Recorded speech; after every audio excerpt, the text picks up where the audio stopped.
Good morning and welcome to Brewing Happiness. Grab a cup of your favorite brew, your coffee, your tea, your warm milk, whatever it is you love, and let's have a conversation today. I'm so excited to be joined by my friend Laura Love, who I met through beginning a yoga practice, and she was the leader of the yoga studio, and just admired her so much I invited her on to talk about. So without much further ado, I'm going to introduce my friend Laura Love. Good morning, Laura. Hi, good morning. Thank you so Good. much for having me here. Thank you so much. Now, Laura and I met because I started going to the yoga classes at her yoga studio, the Dharma House, which ended up being so special to me and just such a wonderful place. And then, of course, COVID hit, and sadly, I've got away from my yoga practice, and that's on my get back to it list of things. But I know how important yoga is in your life. So tell me a little about your yoga journey as a yogi. How did you come to be a yogi?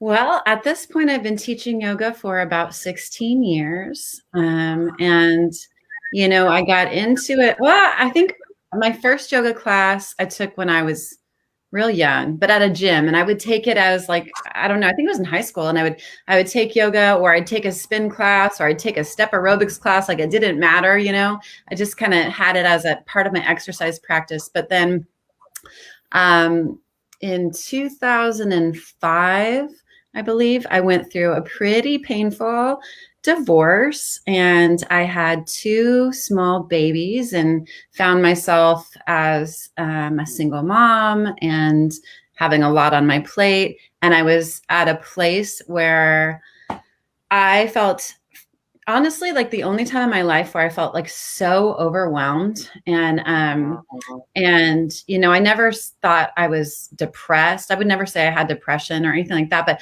I just felt completely overwhelmed and scared. And I had started yoga a little bit before that at this studio in Huntington Beach, and it was very intense. It was like a Bikram kind of practice, a super hot 90 minutes, hard class. But there was something about it that, it was really intense. It was something about it that, like, when I went, it was so hard, but it gave me such a sense of like accomplishment, you know what I mean? Like, that I could finish that class, and I was like, I can do this. And so I got it into my head that if I could go to yoga every single day, I would be okay. That was my deal with myself. As I said to myself, wow, if you can make it to your class every day, it helps your body, it calms your mind. You will be able to make it through this crazy situation and take care of your kids and be okay. And so during that year, and I did it. So I did yoga every single day for a year, a 90-minute class. I didn't really tell anyone what I was doing, but along that path and that year at this studio, it's now called Yoga Tribe. Back in the day, it was called Huntington Beach Hot Yoga, but it's such such a sweet, amazing place. And the people there were just so kind. So in addition to, me getting this really amazing practice for my body and my spirit, I met these great people. So I started to look forward to it. I started to look forward to going to class and seeing my friends. And then it became this thing that, my life started getting better and better and better. Because through this practice, but also through the community that I met there. And then after about 1 year that I'd completed of going like every day, my teacher, Jason, who didn't know what I was going through, he didn't know. I didn't talk to him that much. I talked to other people, but he didn't, I don't know. We didn't talk about personal stuff that much, He pulled me aside one day and he said, you've been coming here pretty much every day. And I'm like, I know. I'm like, I need to be here. Believe me, like, my life is crazy right now. I just need this.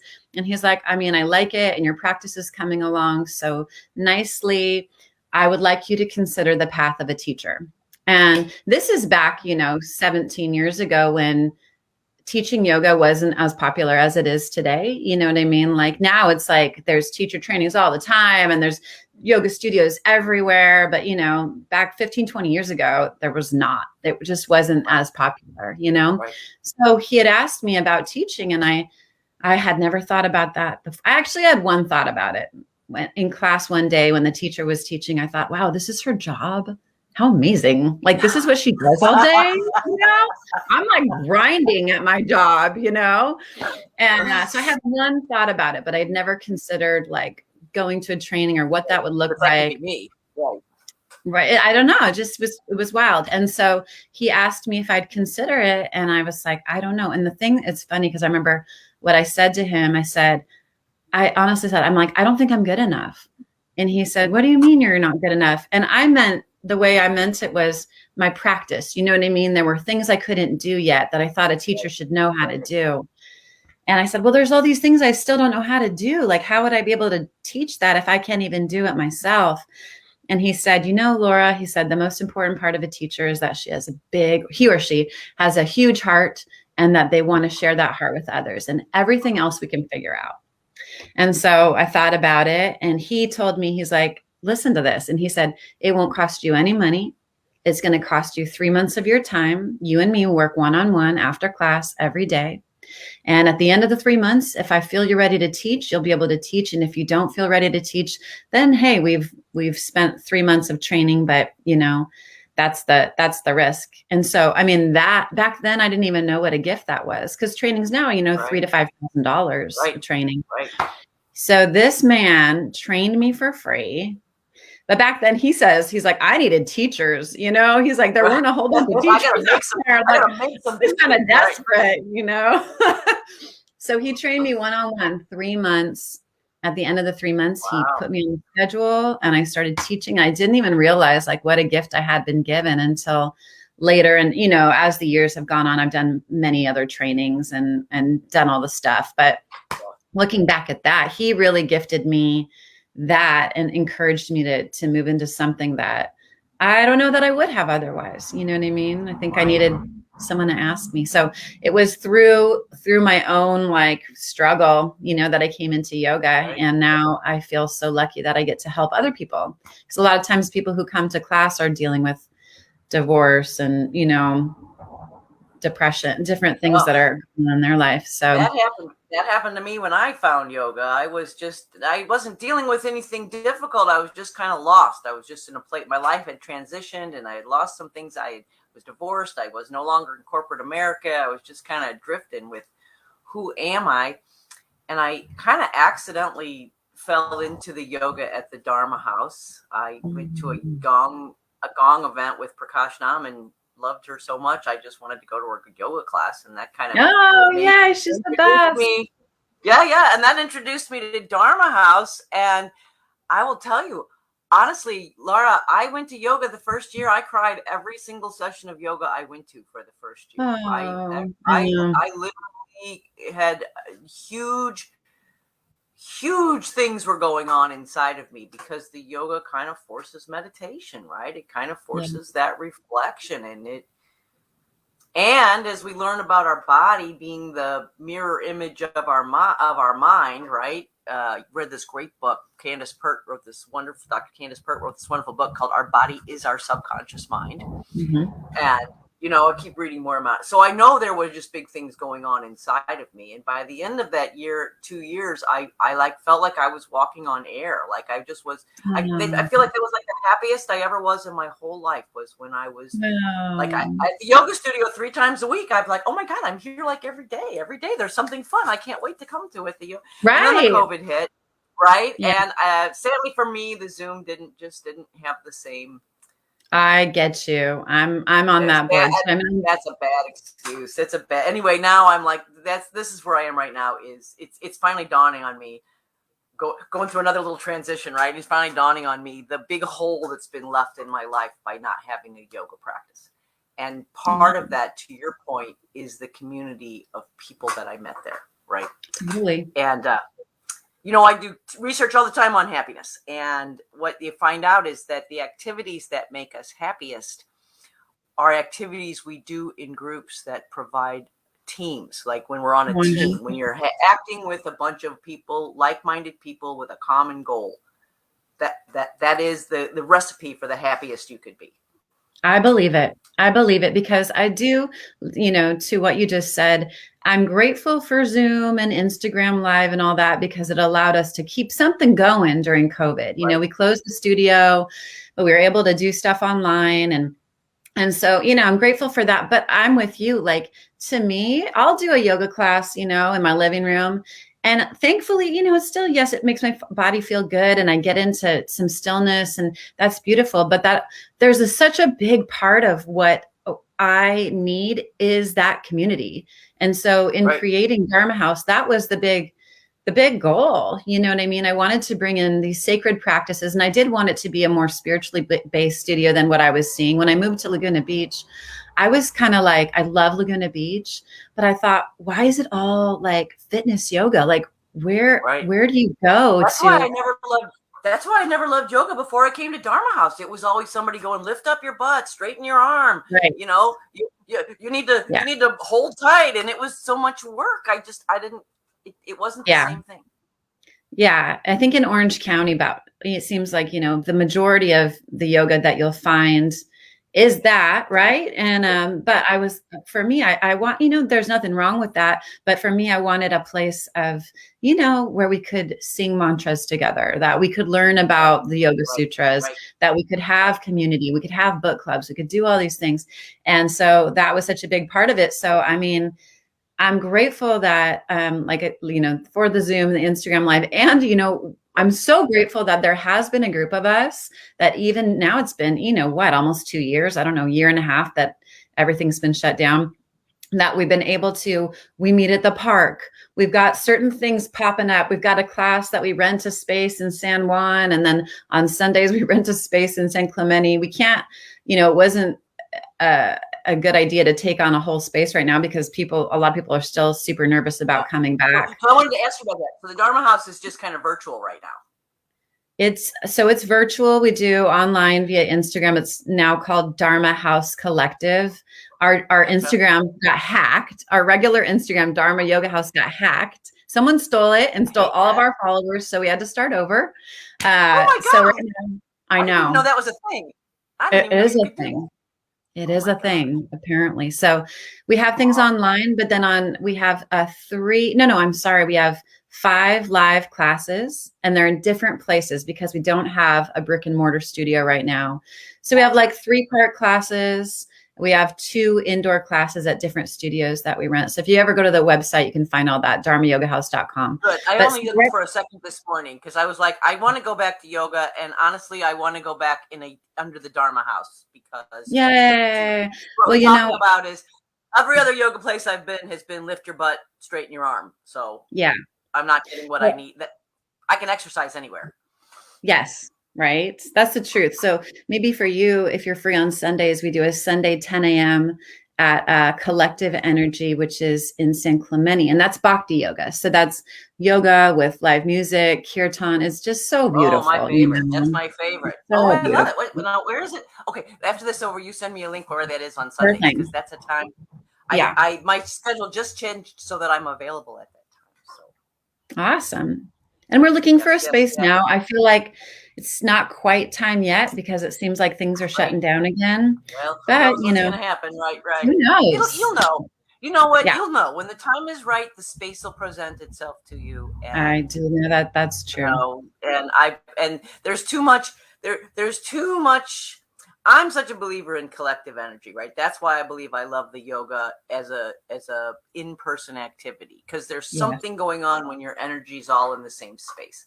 And there's too much of that at Dharma for it not to reappear and rematerialize when the time is right. I truly believe that. Okay, here's a question for you. Is Laura Love your real name? It is not my legal name. No, it's not. Okay, because I'm like, do you want to know the story behind that? So lucky. I know. Fantastic. I wish my name was Laura Love, born Laura Love. My maiden name, my original name is Laura Shaker, which actually Shaker was changed. My grandfather's from Lebanon, so it was originally would have been Abu Jowdy, but he's a doctor and he wanted a easy to say name in the States, so he changed it. So born Laura Shaker. And then I married my first husband, Jason Steiner. And then when we got divorced, which was the divorce I spoke about, and how I got into yoga, my kids were 5 and 7, and I was going to change my name back to Shaker. And Olivia, my daughter, said, no, no, no, no, we have to have the same last name. You have to keep it. So I never liked that last name Steiner, seems like harsh, like a German teacher who would like hit you. I'm really sensitive to the sounds. I'm a poet. Yeah, I'm very sensitive to the sounds of words. Right. Right. So I never liked it, but I kept it all these years. And then when Olivia was about, I don't know, 12 or 13, she says to me, Mom, it's really weird that you still have Dad's last name. It's like you're not over it. And I'm like, oh, I would have changed it. I don't even like this last name. I kept it for you guys. And so when she said that, and at this point, then I'm already married to somebody else. I was on my second marriage. And I'm like, go ahead. And he didn't care if I had his name. And I don't know what to do. Do I change it back to my maiden name? What goes on now? So what I did was I started asking all my friends. And I decided, I'm like, I'm just going to change it to whatever I want it to be. Right. So I put it out there and I asked all my friends, I was like, do I go back to Shaker? Do I change it to Perrin, my husband's last name? What goes on? And what would my last name be to you? And the overarching message was love. Everyone said it should be love. So I started going by Laura Love about 10 years ago. Because first of all, love is, love. Yeah. But the alliteration is perfect too. Laura Love. I love alliteration. It's easy to remember. It's very compact. It's lovely. Thank you. It's lovely. And I took a class. I took a class last year. It was all about the cosmic codes in your birth name, right? That it was all about kind of your purpose and mission on life, and the things you have to work through based on, again, back to numerology a little bit, because it's based on Hebrew numeric values of the letters in your name. But the thing that's the gal, her name's Ariella Indigo, she's a English lady and a mystic, and it was her class. It was really, really, 4 months of just getting in touch with, who you were meant to be. It was awesome. But she says all the time, change your name, change your game, because her business is all about the energy that's coming in based on the name you go by, right? So the fact that you change your name to something so fantastic, I feel like that that's kind of just part of the package, right? Just kind of. Yeah. And I believe that too, because I do think since I changed my name, that the lessons that have come into my life, I guess they've always been coming in, but I feel like since I changed my name, that I have to be love. Like the things that come in. Oh, I love that. You know what I mean? Because a little reminder every time you say your name.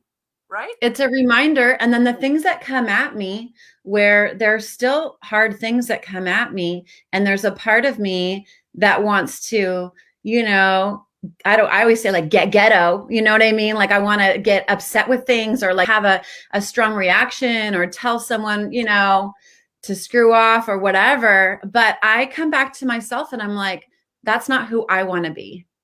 You know what I mean? I want to be Laura Love, and I actually really want to be her.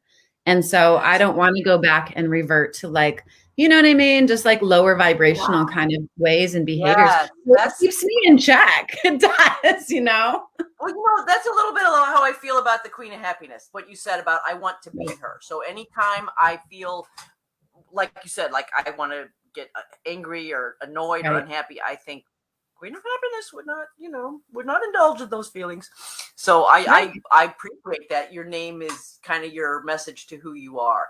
And originally I told you that one of the reasons I invited you on the show is I've always just felt like you were, I felt love coming off of you and happiness coming off of you. And, I feel very strongly that living joy is giving joy, right? That our job in the universe is to find our center and our joy. And then your cup runneth over, and you're just giving that out to the world. I always say, if your cup doesn't runneth over, we're all hearing a big sucking sound from you, right? Yeah. Because now you're pulling in our resources instead of giving them out. So your job, in my opinion, right, this is my mission on earth, is to help everybody realize that your job is to find your passion and purpose so that you are that happiness ambassador, so that your cup is flowing over, and then you're just living. And what happiness is exponential. People are attracted to you, and people want to be around people who are happy and confident and positive, and always. And maybe you have the assumption that that's just a natural thing, not something that you've actually worked for. But that's not important, right? The fact is, that's the message you want to send. Totally. I So, love that. I love well, that. and like I said, that's the reason I just notice people. I just notice people and their energy. And I think that's one of the things that coming to the Dharma house and to the yoga classes did for me, was opened up my eyes to personal energy, right? I Yeah. heard about energy healings, and I tell you, Laura, I'm from Missouri, right? Do you know Missouri? It's the show me state. So Okay. when people start talking when people start, and like I told you, I am a nerd. I am a math statistical nerd. So when people start talking woo woo, right? Oh, personal energy, and I go and you see people, they're doing this kind of stuff, and I'm Right. like, please show me. That energy works. You got to show me, right? I'm from Right. Missouri. I keep thinking I'm gonna set myself up as the show me mystic, right? I'm all about mysticism, but I need the science behind it. I need to understand, and there is science, by the way, behind There is. everything. Is mysticism. Science is finally catching up to the yogis of thousands of years. That there's Yes. science going on in our brains and our bodies, and that this is not just, they didn't just luckily find some stuff that made you feel better, right? And so Right. I'm this It's got to science be nerd. so interesting for you, right? Someone who comes from that brain. Like I'm the opposite. Like I find out later the science, but I go with like the feeling of it. You know what I mean? Like that's all that I need. And but then when I learn about it later, you know, and it so blows my mind. Like, have you read the book Anatomy of the Spirit? That's Oh another no, great one. Anatomy of the Spirit by Carolyn I Miss. just kind of started reading again, so I'm doing book reviews, so I'm gonna write that down. Yeah, it's such a great book. And she talks about how different feelings and emotions are held in different places, organs, parts of the body.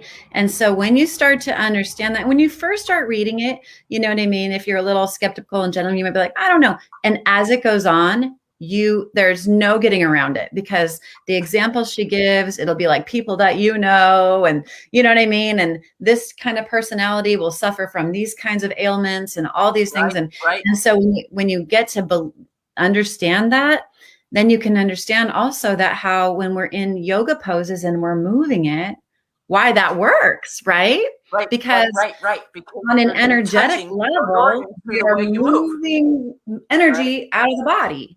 So that's Right. why we cry. That's why these That's things right. happen. That's why the release happens in certain poses, you know? It's not just like a coincidence. So it's so Well, and it's so interesting.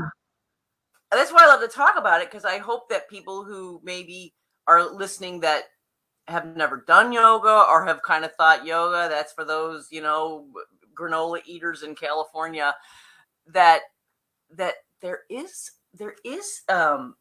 something going on there. This is a Oh yeah. proven way to. I mean, I like I said, I'm all about show me, and I started going, and that you can't argue with results. That's my bottom line. You can't argue Exactly. with the changes that you see happening in your body, the changes you see happening in your mind, and in your life. And like you said, you change something. I mean, I become so sensitive to putting something out there, and all of a sudden I see it everywhere, right? All of a sudden I get messages that I'm always been in touch with those things. I like to say I kind of bounce really well back from the right side and the left side of my brain. I love Yeah. to, like, I'm creative. I love to write poetry, but then I could talk to you about the process of writing poetry just as much Yeah. That's as the amazing. poetry itself. Right. That's Okay, before amazing. we go, because I know you got a hard stop in just a minute. Oh, just a minute. I wanted to check. You had a couple things you were promoting, so I wanted to be sure you got. I wanted to Oh, talk thank about your you. adventures. I want to talk about your adventures to Costa Rica and all that. So you have to Oh, come it back was now. so fun. Yeah, yes, you Yeah, have to come back now because we have more to talk I about. But tell me will. about Yeah, we'll come what's back going when on we right have now. I think we have another retreat. We don't have the dates yet, but I think we're going back to Costa Rica in February. And I am so excited. Costa Rica was a I watched the lovely video on trip. your website. It looked so fun. It's so fun. And yeah, but the two things I have 2 programs coming up. The first one is called the Vibrant Life Wellness Cleanse. It is a program I've been leading for a decade all over Orange County, different yoga studios, wellness centers. It's a 21-day detox. You are eating foods. People get nervous that they were just on juice. We're not just on juice for the whole time. It's about food, but it's about so much more than food. Food is a big part of it. And we have Chef Orly comes in and does some amazing food demonstrations, teaches us how to make some great, nutritious raw food. But it's also self-care, meditation, yoga, Ayurvedic practices. And we meet on Wednesday nights. So 4 Wednesdays starting September the 8th. So if you're interested in that, all this is on the website. Very good. For me, I love the cleanse so much. I do it 3 times a year, and it just helps me to get back on track, both physically and mentally, because I'd say I'm a healthy eater in general. You know what I mean? I buy only organic and all that, but I love food. Like, I love food. I love wine. I am not by any means like some kind of super clean. Like, I want to go out. I want to party, and I want to enjoy life so much. So to me, it's this good reset. It's like, yeah, go out, have the wine, do all the things, come back, get back on these things, and get yourself back on track. And it works for me. You know what I mean? I don't feel like I ever diet, because I do these cleanses and then I go into my life a little more mindful. And then when I get a little off track, I go back. So by the time you're kind of drifting out of control, it's time for a new cleanse. By the time I'm having coffee and cold pizza in the morning, it's time for a cleanse. Right. Consistency in doing something over and over again. This is a huge lesson that's coming to me right now. The difference between dabbling at something and committing to it and just doing it over and over again. Right? 100%. That's what you're saying. It's a lifestyle. And it's a lifestyle. It's not a diet. And then and then you've built in a reminder to yourself, or like you said, a reset for yourself, so you never drift too far off. Never drift too far. And I have like a 75% return on this program. Like, the people do it with me again and again and again. Like, we have this group and we're all friends. And so there's that part of it too, that it's like community, you know what I mean? Like, we look forward to the meetings and we have these amazing guest speakers and we get to do sound healing. And it's a beautiful program. So that starts in September. Is that program you put together yourself? I put it together. Yeah. My first husband, Eddie, helped me with it originally, when we started it 10 years ago, because Eddie, and you maybe know Eddie, he's the owner of Kung Fu Tonic, which is an awesome immune boosting product. You can buy at Whole Foods and Mother's. I've seen a couple of posts. Yes. Yeah, he's really good. But yeah, his background is as a raw food chef. So he helped me a lot with like designing and putting in some of the recipes and teaching me really about food being medicine. So he originally helped me, and now and then I had Meryl Gwynn as my partner for many years, because she's also a raw foodie. And now I'm working with Orly, who's an amazing raw food chef. And she's just an amazing, person in general. She does my retreats as well. But then the other program I have is the teacher training. So teacher training is amazing for anyone who wants to be a yoga teacher. And I usually also get like a handful of people who just want to learn more about yoga and want to kind of deepen their practice. They've never gotten into learning about, philosophy on that level. So that's part of it too. And it's very much based it's a vinyasa training. So you'll learn to teach a more kind of athletic style of yoga, but with a big aspect of that being bhakti yoga, where we're singing kirtan and learning mantras.